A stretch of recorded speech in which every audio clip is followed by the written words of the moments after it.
বিশ্বাস করো, মানে আমি কোনো কিছু আমি করিনি।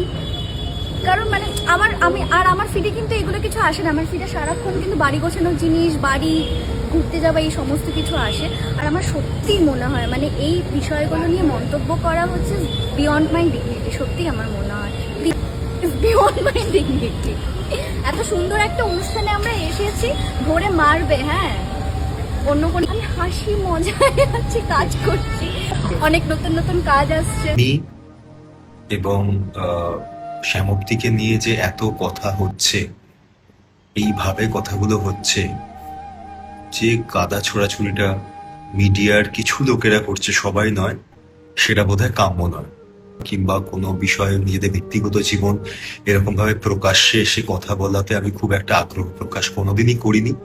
চারিদিকে ছড়িয়ে পড়েছে রণজয় আর শ্যামপ্তি তারা ডিভোর্সের পথে হাঁটছে। কিছুদিন আগে খুব ধুমধাম করে বিয়ে পিড়িতে বসেন রণজয় ও শ্যামপ্তি, কিন্তু কিছুদিন ধরে আবার তাদেরকে আর একসাথে দেখা যাচ্ছে না। আর সেটা ধরেই সোশ্যাল মিডিয়ায় ছড়িয়ে পড়ে তারা বিচ্ছেদ হওয়ার পথে হাঁটছে। গতকাল লাইভে এসে রণজয় কিছু কথা বলেন। সেখানে রণজয়ের কথাগুলো শুনে মনে হলো তারা সত্যি আর একসাথে থাকছেন না, কিন্তু এই বিষয়টা নিয়ে তারা খুবই ডিপ্রেশনে আছেন। এদিকে শ্যামপ্তির কাছে জানতে চাইলেও শ্যামপ্তি কিছুটা সাংবাদিকদের এড়িয়ে যান। তিনি বলেন, আমি এসব নিয়ে এখন কোনো কথাই বলতে চাই না। আমি ভালো আছি, আমি আমার কাজ নিয়ে ব্যস্ত আছি। কিন্তু একবারও শ্যামপ্তি বলেন না যে আমরা একসাথে আছি, আপনারা এটা মিথ্যা গুজব ছড়াচ্ছেন। গতকাল শ্যামপ্তি আর রণজয়ের কথা থেকে সবাই বুঝেই গিয়েছে যে তারা আর একসাথে থাকছেন না, কিন্তু দুজনের মধ্যে এখনো পর্যন্ত ডিভোর্স হয়নি।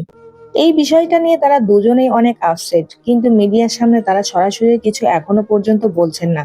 রণজয় বলেছে, আমাকে একটু বাঁচতে দিন, আমার এইসব বিষয় নিয়ে আর একদমই ভালো লাগছে না, আমি খুব ডিপ্রেশনে চলে যাচ্ছি। সম্পর্ক যখন খারাপের দিকে যায় তখনই মানুষ এমন কথা বলে।